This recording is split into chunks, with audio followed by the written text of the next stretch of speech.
ભાગ્ય જાગ્યા રે આજ જાણવા. તો આપણે જોઈ કે મોંઘા શાલ દુશાલા નહોતા પહેર્યા, પણ થીંગડાવાળા ગાતડિયા અને ધોતિયા પહેરાતા. ત્યારે આપણે જોઈ કરતી રે સંત હું ને હું તે વળી સંત રે, તેમાં શ્રી મુખે કહે ભગવંત રે. તો આપણે જોઈ કે આપણે પણ કેટલા ભાગ્યશાળી છીએ કે આપણને પણ આવા પ્રગટ ભગવાનની પ્રાપ્તિ થઈ છે. હવે છે ને આપણે આ વખતે સંકીર્તન પારાયણ છે, એટલે કીર્તન ગાતું જવાનું અને એની ઉપર પારાયણ કરતી જવાની. તો ભાગ્ય જાગ્યા રે આજે જાણવા એ કીર્તન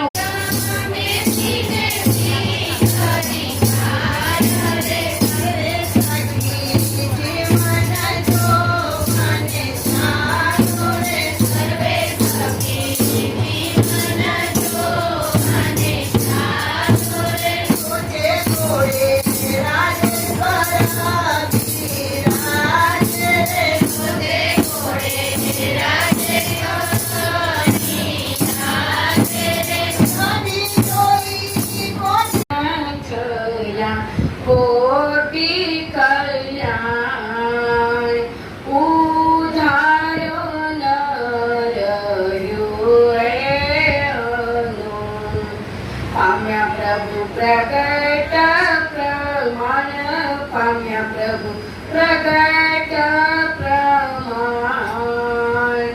ભાગ્ય જાગ્યા રે આજ જાણવા. અંદર દ્રષ્ટિ કરીએ તો કે ખરેખર આપણા ભાગ્ય જાગ્યા છે કે આપણને આવા ગુરુ મળ્યા છે. આપણે કાંઈ એવું સાધના કરી નથી કોઈએ, અને છતાં આવા ગુરુ મળ્યા છે. એની સામર્થ્ય આપણે અનુભવીએ તો જ ખબર. વેચવામાં કોઈ રસ નથી, કોઈ એટલા બધા એવાનું. હવે તો બધા બહુ સત્સંગી થઈ ગયા, પણ સ્વામિનારાયણ માટે આટલું બધું એ લોકોને આમ ભાવ નહીં. પણ